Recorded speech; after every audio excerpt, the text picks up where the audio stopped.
So when you're harvesting, something that's very important to consider in order to have a quality tequila and to avoid flavors that you don't want to have into your production is to get rid, the more that you can, of the green matter that you have in the agave that has a lot of oily and waxy substances, pectins and such, that are required for the plant to actually develop and make the leaves grow. But unfortunately, these flavors are very bitter.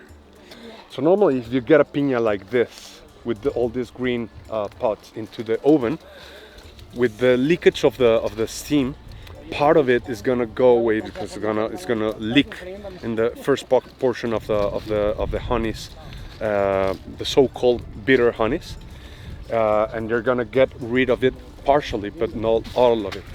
So what we do is, when we're working with a third-party field, we pay for short shaving like this, not a long one. This can go all the way up to 10 or 15 centimeters.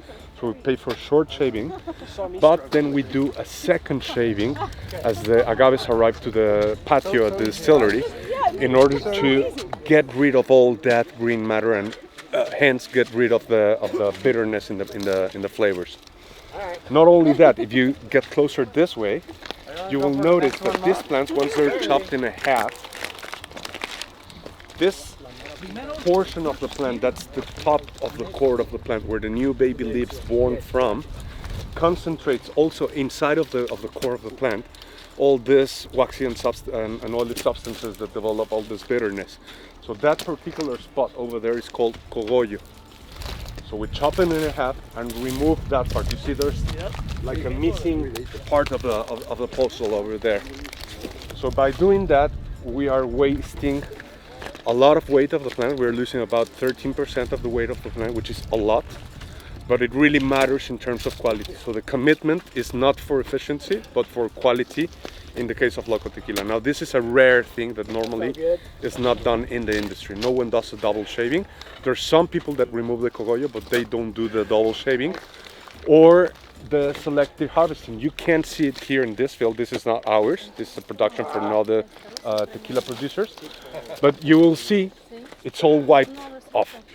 So small ones, big ones, ripe ones, unripe ones are taken into the distillery.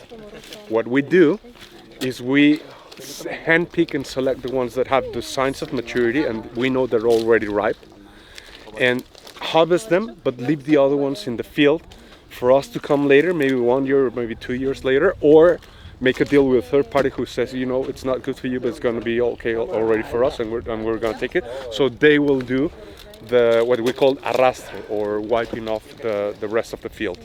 So that's a combination of selective harvesting, double shaving, and cogollo removal as one of the few things that we do in the agricultural side, in addition to looking after the fields and making sure that there's no competition, there's no weed, nothing like that you see here. You see these agaves are growing with a lot of weed and a lot of grass and a lot of competition that's taking away the energy and the nutrients from the soil from them.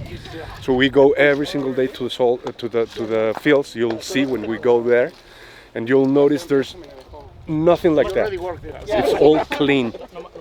So now we've talked already about 4 different things that you can do or not do only on the agricultural side of the process.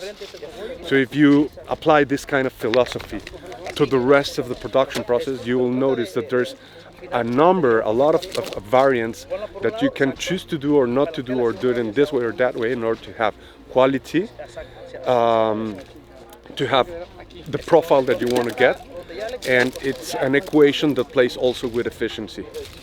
So normally the more efficiency that you have, the more sacrifice that you're going to have in the quality. That's normally as it goes.